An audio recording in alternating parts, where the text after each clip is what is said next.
घना अंधेरा, इतना गहरा कि जैसे रात ने पूरी दुनिया को निगल लिया हो। सिर्फ दो बाइक्स की हेडलाइट्स जो उस काली सड़क को चीरते हुए आगे बढ़ रही थीं। हवा की तेज सनसनाहट और कहीं दूर से आती झींगुरों की आवाज, पूरा माहौल एक अजीब बेचैनी से भरा हुआ था। सड़क के दोनों तरफ घने पेड़ खड़े थे। उनकी परछाइयां हेडलाइट की रोशनी में ऐसे हिल रही थीं जैसे कोई अंधेरे में छुपकर उन्हें देख रहा हो। अमित अपनी बाइक को संभालते हुए धीरे धीरे चला रहा था। उसकी आंखें सड़क पर टिकी थीं, लेकिन चेहरे पर हल्की चिंता साफ दिख रही थी। रोहित, स्पीड कम रख भाई, यहाँ स्ट्रीट लाइट भी नहीं है और ये कोहरा देख, बढ़ता ही जा रहा है। अरे यार अमित, तू भी ना इतना डरता क्यों है? 150 सीसी का इंजन है भाई, जितनी जल्दी उड़ेंगे उतनी जल्दी रिजॉर्ट पहुंचेंगे। उसकी हंसी उस खामोश रात में अजीब सी गूंज पैदा कर रही थी। पीछे बैठा समीर अपने कैमरे को इधर उधर घुमा रहा था, लेकिन कैमरे की स्क्रीन पर बस काला अंधेरा दिख रहा था। गाइस, कुछ दिख ही नहीं रहा, सिर्फ अंधेरा ही अंधेरा है। कैमरे को आगे की तरफ करता है, जहां कोहरे के बीच हेडलाइट की रोशनी टूटती हुई नजर आ रही थी। अमित के पीछे बैठा राहुल पहले से ही डरा हुआ था। उसके हाथ कसकर अमित की जैकेट को पकड़ चुके थे। उसकी सांसें तेज हो रही थी। अमित, मुझे अच्छा नहीं लग रहा। हमें उस ढाबे वाले की बात मान लेनी चाहिए थी। वही उसने कहा था ना कि रात 12 बजे के बाद इस कालका घाट वाले रास्ते से मत जाना। ये सुनते ही कुछ सेकंड के लिए चारों तरफ सन्नाटा छा गया। हवा की आवाज भी जैसे धीमी पड़ गई और तभी दूर कहीं सड़क के किनारे कोहरे के बीच एक धुंधली सी आकृति खड़ी हुई नजर आई। अमित की नजर अचानक उस पर पड़ी। उसने एक हल्का सा दबाया। रोहित, वो सामने कोई खड़ा है क्या? कोहरा और गहरा हो गया और वो आकृति धीरे धीरे साफ होने लगी, जैसे कोई उनका इंतजार कर रहा हो। कोहरा पहले से कहीं ज्यादा घना हो गया था। दोनों बाइक्स की हेडलाइट्स अब बस कुछ ही मीटर आगे तक देख पा रही थीं। उसके आगे सिर्फ अंधेरा। हवा अब ठंडी हो चुकी थी और उसमें एक अजीब सी सिहरन घुल गई थी। अचानक सड़क के किनारे एक पुराना सूखा पीपल का पेड़ दिखाई देता है।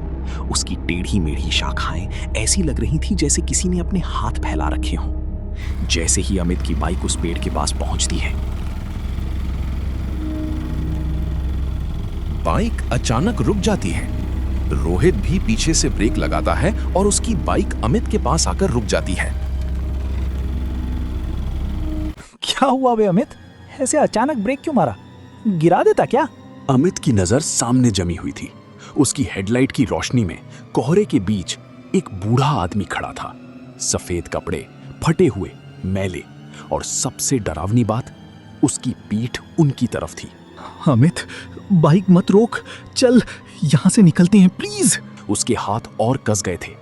पीछे बैठा समीर धीरे धीरे कैमरा उस आदमी की तरफ जूम करता है।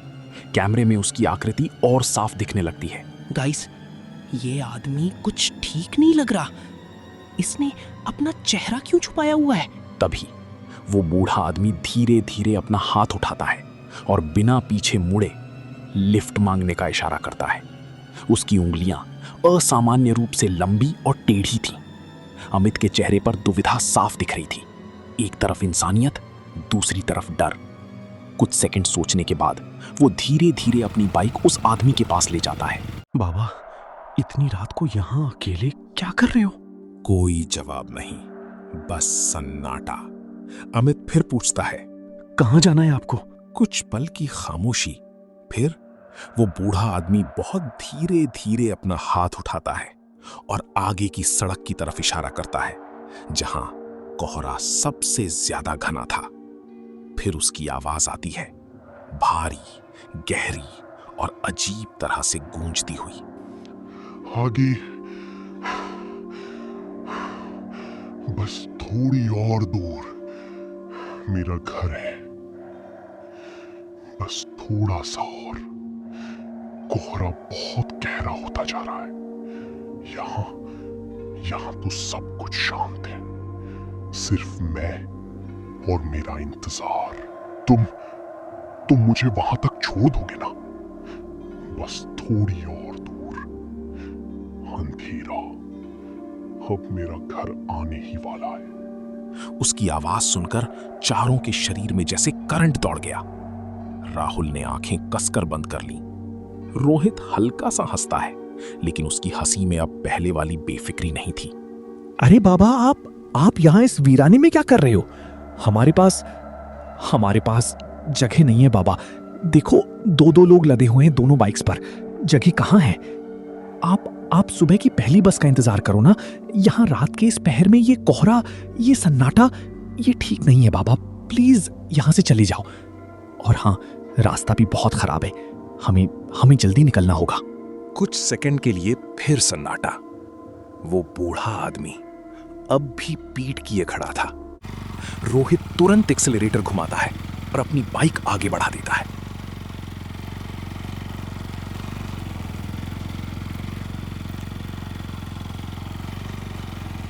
अमित एक आखिरी बार उस आदमी को देखता है, दिल में एक अजीब सा डर लेकर। फिर वो भी तेजी से बाइक दौड़ा देता है।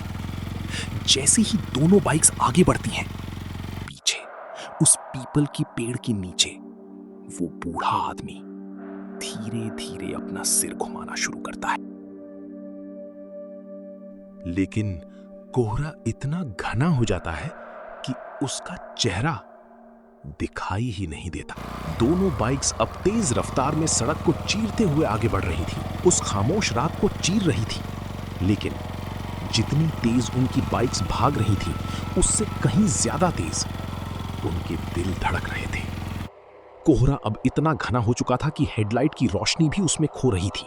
सड़क अब सीधी नहीं लग रही थी। ऐसा महसूस हो रहा था जैसे वो रास्ता खुद ही बदल रहा हो।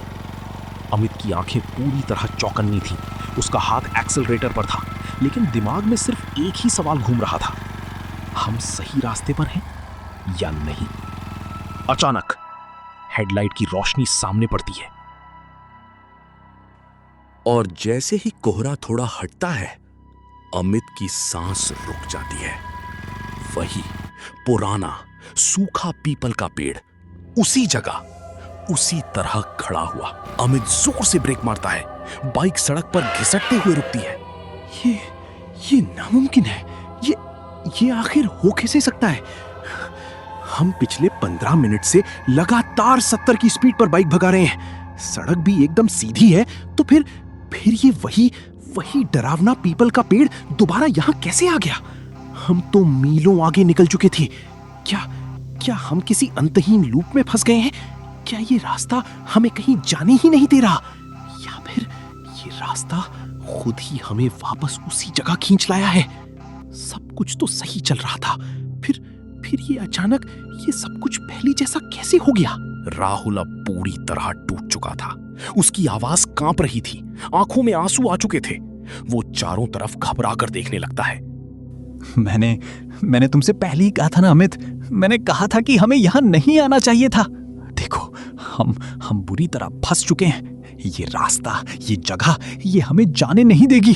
हमें यहाँ से निकलना होगा अमित। हमें यहाँ से कहीं भी भागना होगा, वरना ये जगह हमें कभी जिंदा बाहर नहीं जाने देगी। ये हमें अपने जाल में फंसा चुकी है। रोहित भी बाइक रोकता है, लेकिन इस बार उसके चेहरे पर हल्की घबराहट साफ दिख रही थी। फिर भी वो खुद को संभालने की कोशिश करता है। अरे पागल मत बन, शायद हम रास्ता भटक गए हैं। कोई दूसरा कट ले लिया होगा। शिट। समीर धीरे धीरे अपना कैमरा नीचे करता है। उसके हाथ हल्के हल्के कांप रहे थे। गाइस, 1 मिनट रुको। वो कैमरे की स्क्रीन देखता है और अचानक उसका चेहरा सफेद पड़ जाता है। वो कैमरा सबको दिखाता है। उसकी सांसें तेज हो जाती हैं ये सुनते ही। ये कैसे हो सकता है? तुम सब देखो, इसे देखो, टाइम देखो, ध्यान से देखो। घड़ी पर क्या दिख रहा है? 11:58।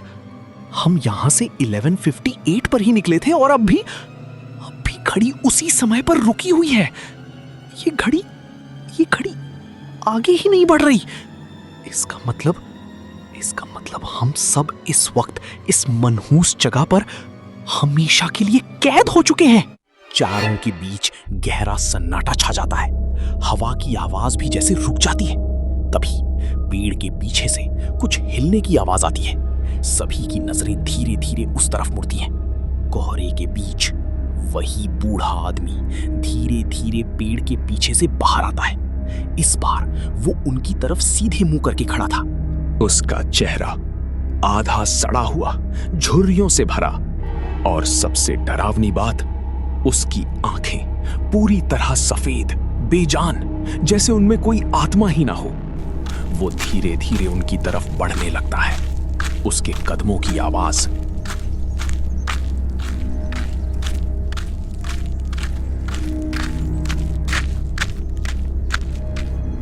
उस सुनसान सड़क पर गूंज रही थी। राहुल डर के मारे चीख पड़ता है। वो वापस आ गया। अमित का गला सूख जाता है। उसका हाथ कांपते हुए बाइक के एक्सेलरेटर पर जाता है, लेकिन जैसे ही वो बाइक स्टार्ट करने की कोशिश करता है, बाइक स्टार्ट ही नहीं होती। और उधर वो बूढ़ा आदमी धीरे धीरे उनके और करीब आता जा रहा था। उसके होंठ हिलते हैं और एक बहुत धीमी लेकिन डरावनी आवाज निकलती है। मैंने तुमसे कहा था ना कि मुझे आगे तक छोड़ दो। तुम लोग मेरी बात नहीं मान रहे थे, और अब तो तुम्हें मेरे साथ मेरे घर चलना ही होगा। वो बूढ़ा धीरे धीरे उनकी तरफ बढ़ रहा था। उसकी सफेद बेजान आंखें सीधे उनकी रूह तक झांक रही। दोनों बाइक्स एक साथ गरज उठती हैं। एक झटके में चारों दोस्त अपनी पूरी ताकत से एक्सेलरेटर घुमा देते हैं और बाइक्स पागलों की तरह आगे भागने लगती हैं। कोहरा अब इतना घना हो चुका था कि सामने 10 फीट तक भी कुछ साफ नहीं दिख रहा था, लेकिन डर उन्हें रुकने नहीं दे रहा था। हवा उनके कानों को चीरती हुई निकल रही थी। दिल की धड़कन धक धक धक अब साफ सुनाई दे रही थी। राहुल हिम्मत करके पीछे मुड़कर देखता है और अगले ही पल उसकी चीख निकल जाती है। अमित, तेज चलाओ। उसकी आवाज टूट रही थी। उसकी सांसें तेज हो जाती हैं। वो जमीन पर नहीं चल रहा, वो हवा में तैर रहा है और हमारी बाइक के पीछे आ रहा है। ये सुनते ही अमित के हाथ कांप जाते हैं, लेकिन वो स्पीड और बढ़ा देता है। उधर समीर कांपते हाथों से कैमरा ऑन रखे हुए था। कैमरे की स्क्रीन पर वो बूढ़ा साफ दिखाई दे रहा था, हवा में धीरे धीरे उनके पीछे पीछे। रोहित, वो तेरे पास पहुंच रहा है। रोहित, वो तेरे पास पहुंच रहा है। बाइक स्लिप हो जाती है। रोहित और समीर सड़क पर बुरी तरह गिर जाते हैं। कैमरा दूर जा गिरता है। स्क्रीन पर सिर्फ हिलती हुई धुंध और अंधेरा। अमित भी तुरंत ब्रेक मारता है। वो और राहुल दौड़ते हुए उनके पास जाते हैं। दोनों सड़क पर पड़े थे, बिल्कुल शांत, कोई हरकत नहीं। तभी वो बूढ़ा आदमी धीरे धीरे उनके पास आकर खड़ा हो जाता है। उसकी मौजूदगी से हवा और ठंडी हो जाती है। सांस लेना भी मुश्किल लगने लगता है। अमित घबराकर झुकता है। हाँ, उठ, तू ठीक है? कुछ सेकंड पूरा सन्नाटा। फिर धीरे धीरे रोहित का हाथ हिलता है। अमित को थोड़ी राहत मिलती है, लेकिन जैसे ही रोहित उठता है, अमित की सांस रुक जाती है। उसके चेहरे पर कोई चोट नहीं थी, लेकिन उसका चेहरा पूरी तरह पीला, बेजान, और उसकी आंखें पूरी सफेद, उसी तरह जैसे उस बूढ़े की थी। समीर भी धीरे धीरे उठता है। वही चेहरा, वही सफेद आंखें। राहुल डर के मारे पीछे हट जाता है। अमित, ये हमारी दोस्त नहीं है। उसकी आवाज बैठ जाती है। तभी रोहित और समीर धीरे धीरे अपनी गर्दन उठाते हैं और एक साथ बोलते हैं। उनकी आवाज इंसानों जैसी नहीं थी, बल्कि उसी बूढ़े जैसी, गूंजती हुई, डरावनी। हमने तो कहा था, आगे हमारा घर है। तभी जमीन पर गिरा हुआ समीर का कैमरा अब भी रिकॉर्ड कर रहा था। स्क्रीन पर एक पुरानी फोटो खुली हुई थी, एक अखबार की कतरन। उस पर लिखा था, 2 साल पहले कालका घाट पर बाइक दुर्घटना में 4 दोस्तों की मौत। नीचे फोटो में 4 लड़कों की धुंधली तस्वीर, जो बिल्कुल अमित, राहुल, रोहित और समीर जैसी ही दिख रही थी। सच्चाई अब सामने थी। कैमरा धीरे धीरे अमित और राहुल के चेहरों पर जूम करता है। दोनों के चेहरे डर से जमे हुए, आंखें फटी हुई, सांसें अटकी हुई। तभी पीछे से एक ठंडा बर्फ जैसा हाथ अमित के कंधे पर आकर टिकता है।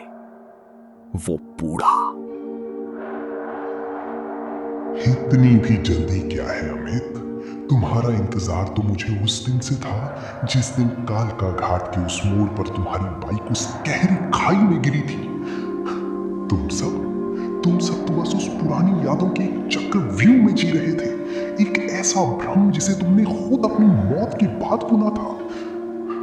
तुम जिन्हें जिंदा समझ रहे थे वो तो कब के राख हो चुके हैं। देखो अपने उन दोस्तों को, रोहित और समीर को देखो। उनकी रूहें तो अब मेरी परछाई बन चुकी है। उन्होंने मेरा साथ स्वीकार कर लिया है। अब बारी तुम्हारी और राहुल की है। अमित, अपनी उन बेजान आंखों को खोलो और देखो कि ये सड़क कहीं और नहीं जाती। ये तो सीधे उस अंधेरे की तरफ ले जाती है जहां से कोई वापस नहीं आता। अब डरो मत, बस अपनी ठंडी हो चुकी धड़कनों को महसूस करना बंद करो और मेरे साथ चलो। अब तुम भी हमेशा के लिए अपने असली घर चलो। अमित चीखने की कोशिश करता है, लेकिन आवाज निकलती ही नहीं। स्क्रीन अचानक ब्लैकआउट हो जाती है। एक भयानक, दिल दहला देने वाली चीख